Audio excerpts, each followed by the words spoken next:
There's a plant in your home right now. You've passed it 100 times without a second thought. Maybe it's in a ceramic pot by the window. Maybe it lives near the front door or quietly clings to life in the corner of your kitchen. It hasn't bloomed. It hasn't died. It's just surviving. And what you don't realize is that every day it's there, it's shaping something bigger than aesthetics. Because in the energy of your home, no living thing is neutral. Some plants lift, some anchor, some slowly drain. And the one in your space might be deciding more than you think, like whether peace settles in your relationships, whether money feels safe staying, or whether your emotional balance quietly slips away. You can hustle all day. You can plan, sacrifice, pray, but if the very ground you come home to is sending mixed signals into your future, nothing sticks. The good flows out as fast as it enters. So let me ask you something most people never consider. Are the plants you're living with quietly working for you or against you? This isn't about trends, not about pretty leaves on Pinterest or what's on sale at the garden center. This is about energetic architecture. Your home is a field.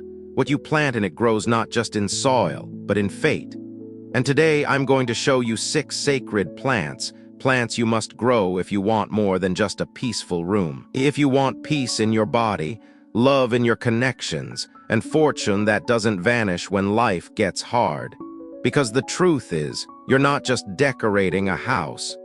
You're building your future, and it starts with what you choose to let live beside you. Part 1. Plants aren't decor. They are messengers. You think it's just a plant, a cute little succulent by the sink, a leafy vine in the bathroom, maybe a ficus in the corner of your living room that you haven't watered in a while. But here's the truth no one told you: plants aren't decorations. They are decisions. They hold energy. They send messages. And every single one you bring into your home starts speaking the moment you place it down, even if you're not listening. Let's be honest. Most of us choose plants like we choose throw pillows. Does it match the room? Is it low maintenance? Will it make my Zoom background look nice? But in the quiet spaces of your home, the ones that hold your mornings, your breakdowns, your prayers, these plants aren't just filling space.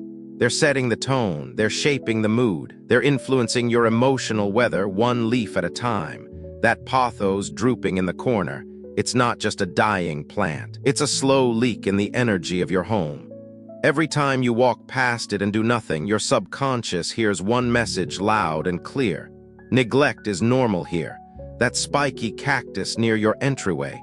It may be trendy, but it also radiates defense, tension, the need to guard instead of receive.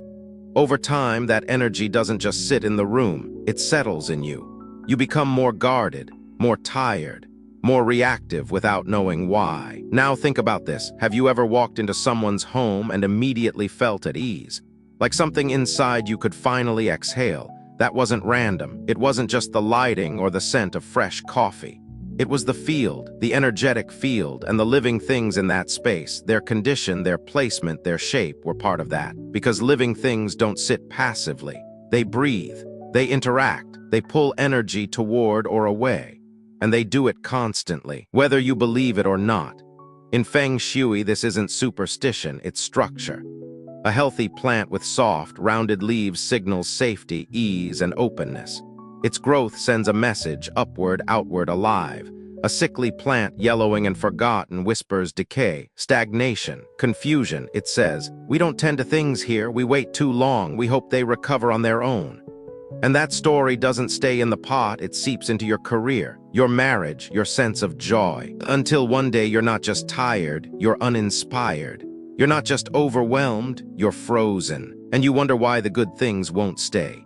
So no, your plants are not just background, they are participants in your life. They are mirrors showing you what you're allowing, what you're avoiding, what you're becoming. If your home is a stage, they're not props, they're part of the script. Which means the question isn't, do you have the right plants? The real question is, what energy are you silently rehearsing every time you water or ignore what's growing around you? This is where the shift begins. Not with buying more, but with noticing more. Touch the leaf, look at the roots. Ask yourself, does this feel alive? Does this feel aligned? Your space is listening. Your future is listening. And today you get to decide what story they both will hear next. Part 2, the 6 plants you must grow. 1. Mini Bodhi tree, the emotional shield. You can have the most beautiful home in the world and still feel like you're walking on eggshells inside it. Maybe it's the way your chest tightens before a conversation. Maybe it's the invisible exhaustion that settles into your evenings. The truth is, some homes feel safe, and some just look safe. And the difference often begins with the kind of energy you anchor in your space. That's why the mini Bodhi tree isn't just a plant. It's a boundary, a quiet guardian, a rooted emotional shield for anyone who's tired of reacting before they even realize what they are feeling.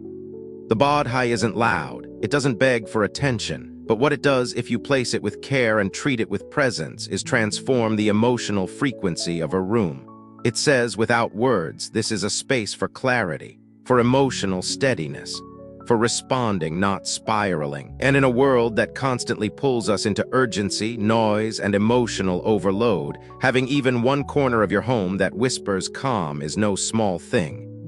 Let me be clear, the mini Bodhi tree doesn't erase problems.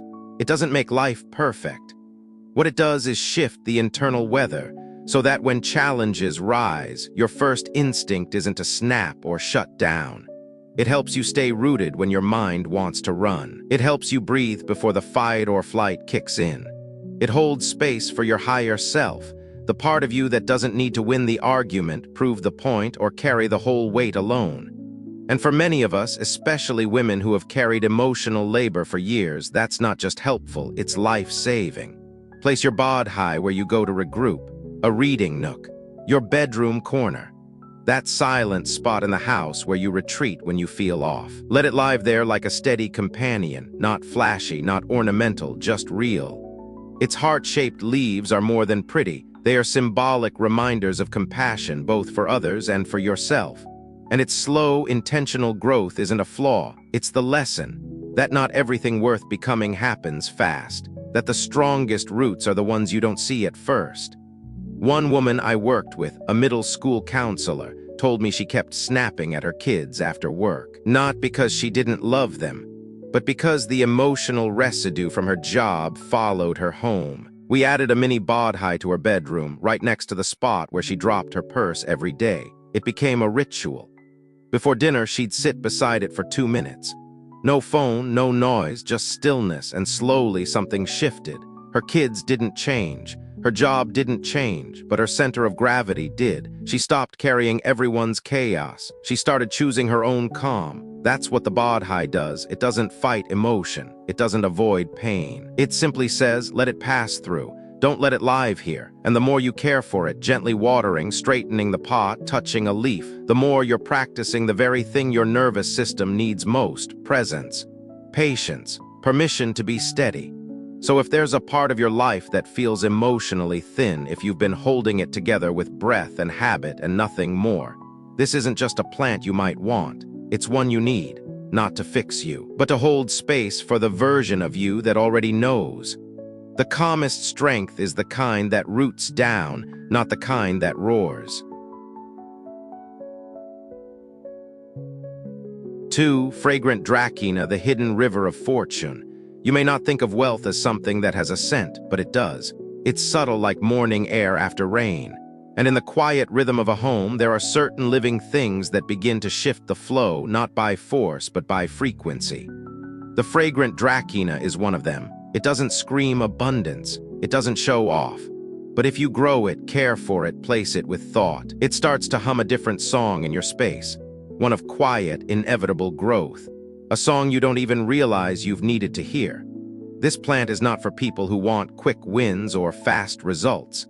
It's for those who are building something deeper: emotional wealth, generational steadiness, stability that isn't shaken by outside noise.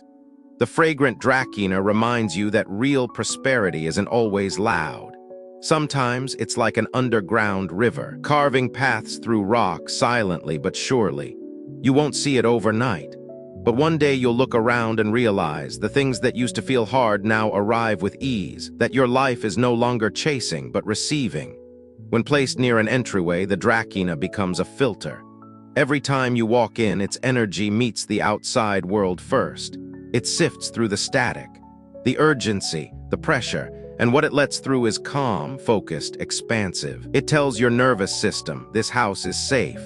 This home holds intention, and that intention ripples into your work, your money, your relationships.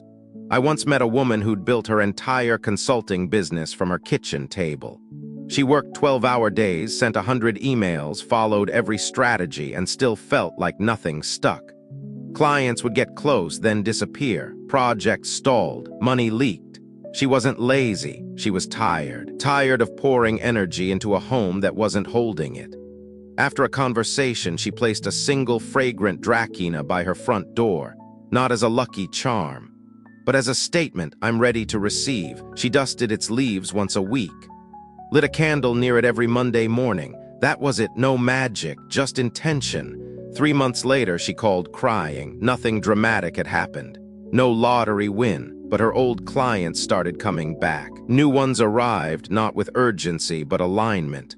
The constant drain eased. She said, I didn't change my work. I changed how I let the world enter my life.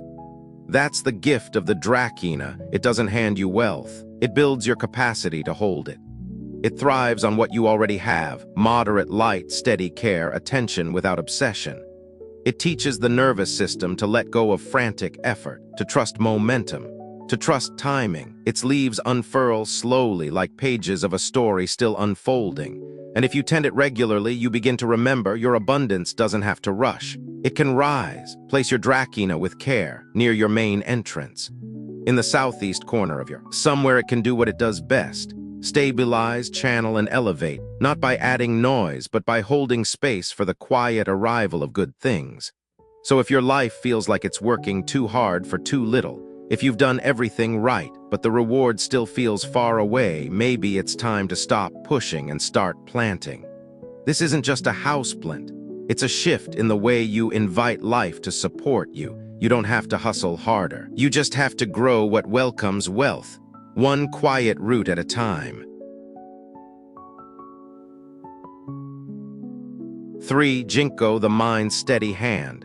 There's a kind of exhaustion that doesn't come from doing too much, but from thinking too hard, from holding too many tabs open in your mind, from decision fatigue, missed details, forgotten appointments, and that never-ending inner voice asking, did I do enough? If your thoughts feel scattered, if focus has become slippery, if your mental space feels like it's always in survival mode, the ginkgo is your plant. This isn't just a beautiful tree with fan-shaped leaves. It's a living stabilizer, a mental anchor. The ginkgo doesn't shout for your attention, but it brings you back to yourself, gently, repeatedly, like a compass needle that keeps turning north no matter how many times life spins you around. And right now, if your mind feels pulled in 10 different directions, this plant might be the quietest and strongest decision you could make. The ginkgo is one of the oldest living species on Earth. It has survived ice ages, wars, cities being bombed, and still it grows. That resilience is not just poetic, it's energetic. The ginkgo brings into your home what it has held through centuries: calm in chaos, focus in noise, clarity in complexity. When placed near your workspace or where decisions are made, your home office, your desk, even a quiet corner of the kitchen, it acts like a mental reset button. Not dramatic, not instant, but steady.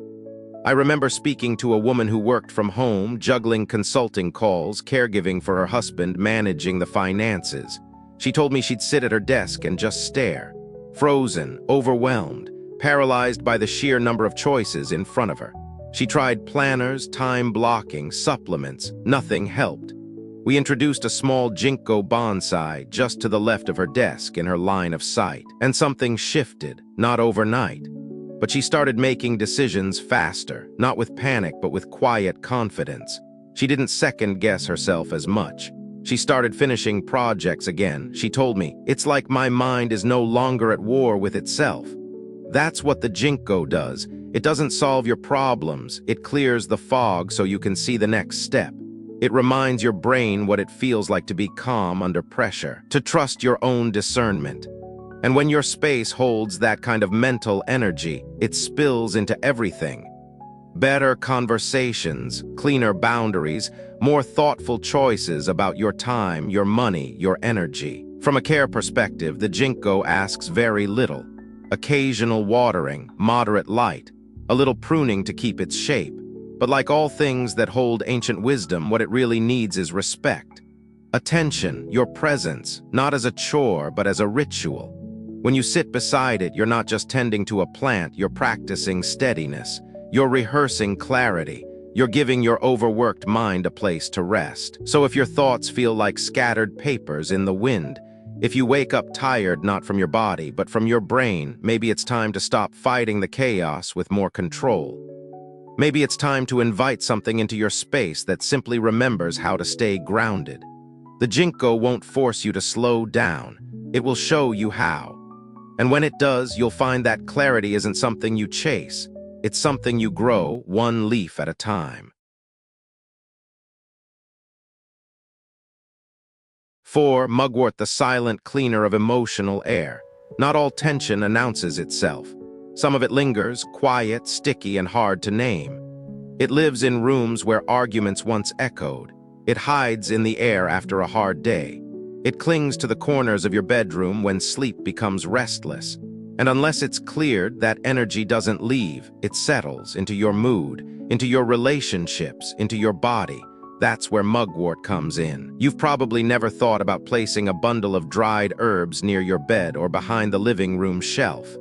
But if your space feels heavy in a way you can't explain, if the air in your home feels full even when the room is empty, you don't need another scented candle. You need an energetic filter. Mugwort is that filter.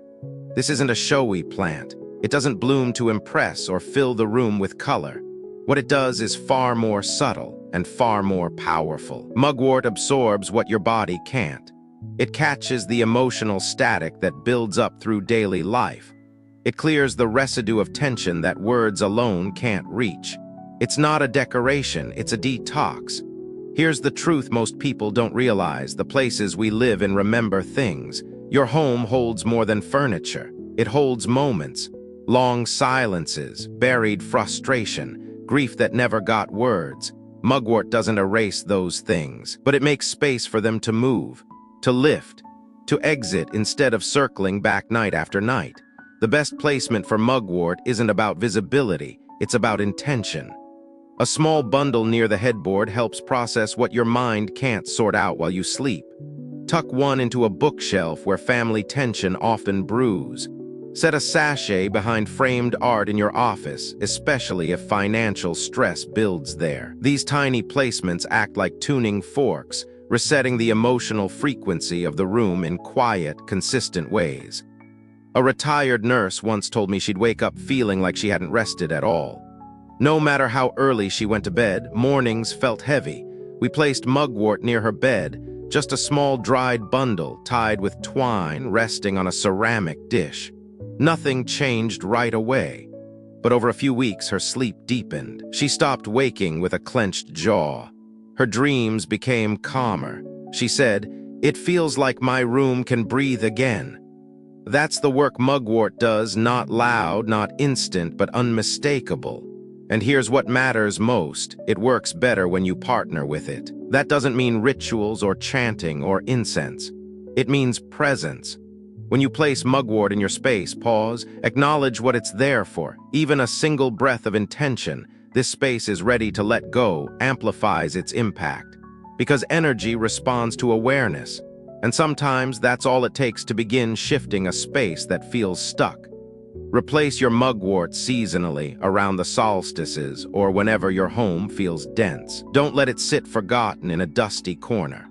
When its work is done, thank it. Silently is enough, and return it to the earth. It's not a decoration, it's a quiet worker, and it deserves to rest too. If you've been carrying an invisible weight, if your home feels fine but never quite light, maybe the air around you isn't just stale. Maybe it's saturated. Mugwort doesn't promise miracles, but it does offer room to exhale, room to sleep, room to feel safe in your own walls again. And sometimes, that's the healing we didn't know we needed. 5. Bonsai pine, the root of unshakable wealth. Not all wealth comes fast. In fact, the kind that stays, the kind that holds you through hard seasons and supports generations, never does. It builds slowly with patience and presence. And if there's any plant that mirrors this truth, it's the bonsai pine, small in size, monumental in message. It doesn't bloom, it doesn't rush. It simply grows quietly, deeply, and without apology. When you place a bonsai pine in your home, you're not decorating, you're making a declaration. I'm building something that lasts. This isn't a plant for quick fixes or overnight change. It's for those who are ready to shift from more now to stronger forever. It teaches you every day that what grows slow often grows strongest. The bonsai pine holds a presence that's hard to explain. It doesn't fill the room, it centers it. You can walk past it 100 times, and yet something inside you knows it's there. Anchoring, holding, reminding you that your future doesn't need to be dramatic, it needs to be rooted. If your life has felt like a cycle of gain and loss, money comes in and slips out just as fast, this plant invites you to stop chasing and start grounding. Because wealth isn't just about dollars, it's about structure, discipline, legacy, and the energy in your home must reflect that if you want your external life to follow suit. The best placement for a bonsai pine is somewhere stable, your entryway, your career corner, a shared family space. Somewhere it can witness the flow of life and subtly reshape it. Every time you pass it, it whispers, slow down, breathe deeper, choose intention over impulse. A woman I worked with had built a thriving business, but her personal life was fraying. Arguments at home, disconnect from her kids, that sinking feeling of what's it all for? She didn't need a bigger paycheck. She needed to feel like her success had roots. We placed a bonsai pine in her living room right near the front entrance, and she committed to tending it daily, trimming, watering, sitting beside it even for a minute on the hardest days. Over time, the shift wasn't flashy, but it was real. Family dinners returned. Her tone softened.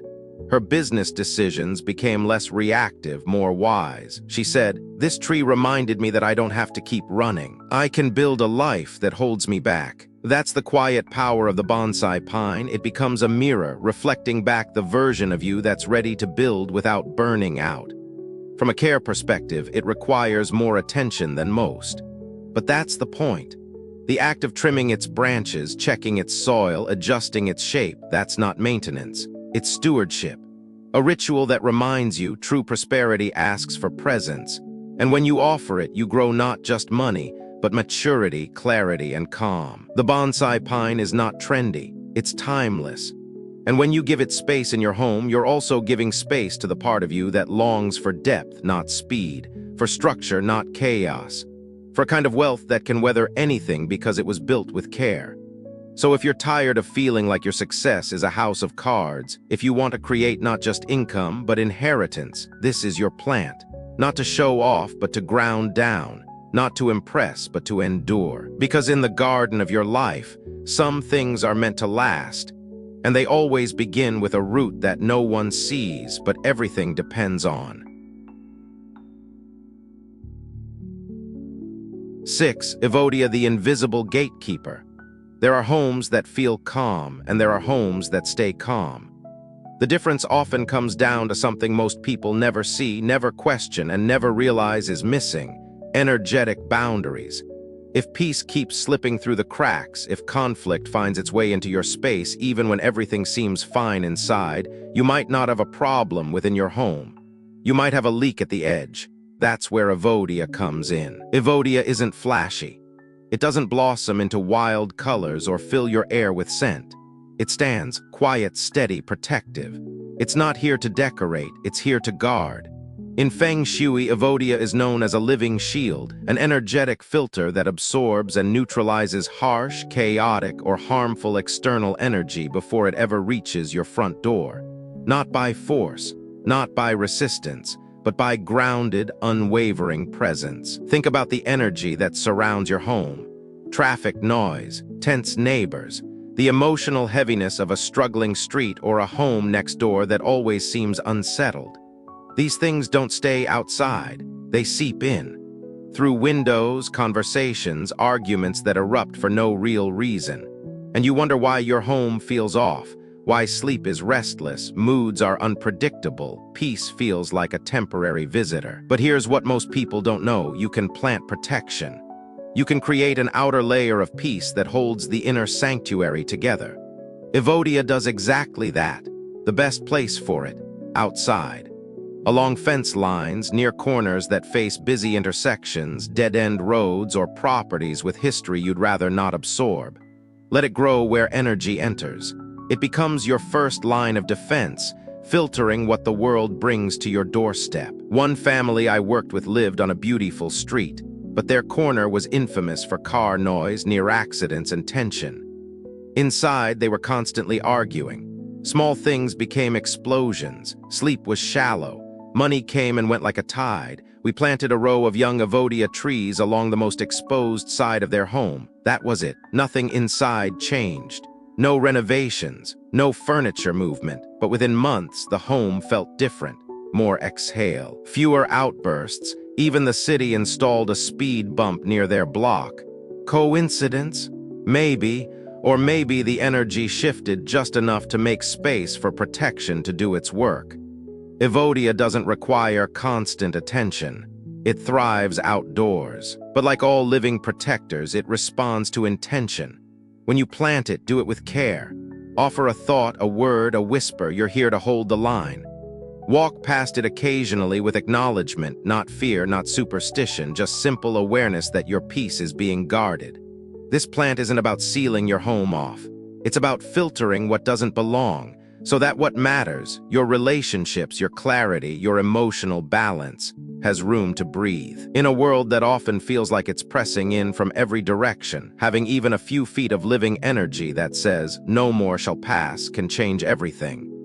So if your home looks peaceful but doesn't feel peaceful, if you find yourself reactive and can't explain why, or if you just want to make sure the foundation you're building isn't easily shaken by outside forces, this is your next move. Plant a protector. Let it root. Let it grow. And feel what it's like to have your peace held before it's ever disturbed. Because real fortune doesn't just need flow, it needs protection. And sometimes the strongest line of defense is the one that never raises its voice, never lifts a weapon, never demands attention. It just stands. And in doing so, it holds the life inside steady. Part 3: Gentle Reflection. Who am I living with? Most people never ask the question, but it quietly shapes their life every day. Who am I living with? Not just the people, not just the pets, but the living energy you've chosen to keep inside your home. Every plant you've placed, neglected, watered, or forgotten. Every living presence you walk past without noticing, because they aren't just growing in soil, they're growing in you. That fern in the bathroom, that succulent by the kitchen window, they hold more than chlorophyll. They hold memory. They hold the rhythm of your days, and the way you care for them, or don't, reveals something about how you're relating to yourself, to your energy, to your future. You don't have to believe in energy work or spiritual healing to feel this. You've already felt it. You've walked into a room that felt heavy and couldn't explain why. You've sat in a space that made you feel instantly grounded. And often, what makes that difference is not the color of the walls, but the life growing in the corners. So I ask again, who are you living with? Are your plants reflections of ease or echoes of effort? Are they reminders of intention or neglect? Are you sharing your space with forms that help you root, expand, and soften, or with silent symbols of your own depletion? Here's the truth that catches most people off guard. What you allow to live alongside you also lives within you. That wilting plant you keep telling yourself you'll tend to tomorrow. It's not just about watering, it's a mirror, a message you're leaving on read, a symbol your nervous system sees every day and quietly translates as we don't finish what we start. We settle for decline, we hope things fix themselves. But what if something else were possible? What if you chose to start small, but with awareness, to pick just one living being in your home and say, "I see you. I'll tend to you. I'll align with what you're here to teach me." That's not just a chore, it's a ceremony, and it's how change begins, because the goal isn't to fill your house with perfect plants. It's to create a home that supports the person you're becoming. A space that doesn't just reflect what looks good, but what feels stable, whole, and ready to receive. Some people try to fix their entire life in a weekend, rearranging furniture, clearing out closets, buying new things. But often, the most powerful shift happens with something far smaller. One pot, one plant, one decision to grow something that grows you back. So pause for a moment, scan your space. Don't look for what's wrong, look for what's waiting to be noticed, watered, understood, and then ask yourself not what's missing, but what's possible. If your living space is a story, what chapter are you writing with the life you've chosen to surround yourself with? There's no shame in starting late, in tossing the dead plant, in replacing what no longer reflects who you are. This is not about guilt, it's about choice. And today you get to choose again. You get to plant not just foliage, but a future, a reminder, a message to yourself that says, I am still growing, and I deserve a space that grows with me. Because in the end, the question isn't just who am I living with? The deeper question is, what kind of life am I inviting in, one root, one leaf, one breath at a time? Final, you've just walked through 6 living presences, not trends, not accessories, but quiet allies. Each one carrying something more than leaves and stems. The bod-high tree to hold your center, the fragrant dracena to welcome what you're ready to receive, ginkgo for clarity, mugwort for release, bonsai pine for grounded growth, and evodia for protection you don't even have to ask for. And here's the truth that ties them all together. These aren't just plants. They're choices. Micro-decisions about the kind of life you're cultivating, what energy you invite in, what you hold sacred, and what you're finally ready to let go of. Because a home isn't just where we sleep, it's where patterns are formed, where beliefs settle, where nervous systems regulate or unravel. And when we ignore the living energy around us, we often start ignoring ourselves too. We numb. We go on autopilot. We tolerate clutter, tension, disconnection, not because we want to, but because we forget we can choose again. Science has already told us what our grandmothers felt in their bones, that green life lowers cortisol. That soil on your hands rewires your brain. That care, given to something that grows, is mirrored right back inside the body. But beyond the data, there's something deeper here, a reminder that peace isn't passive, it must be created. That wealth isn't luck, it must be welcomed. That love, clarity, and protection don't just show up at your door, you grow them, patiently, intentionally, one pot at a time. So maybe today isn't about a massive change. Maybe it's just about one question: what kind of life am I quietly rehearsing every time I walk through my own front door? And if the answer no longer fits, maybe it's time to plant a new one.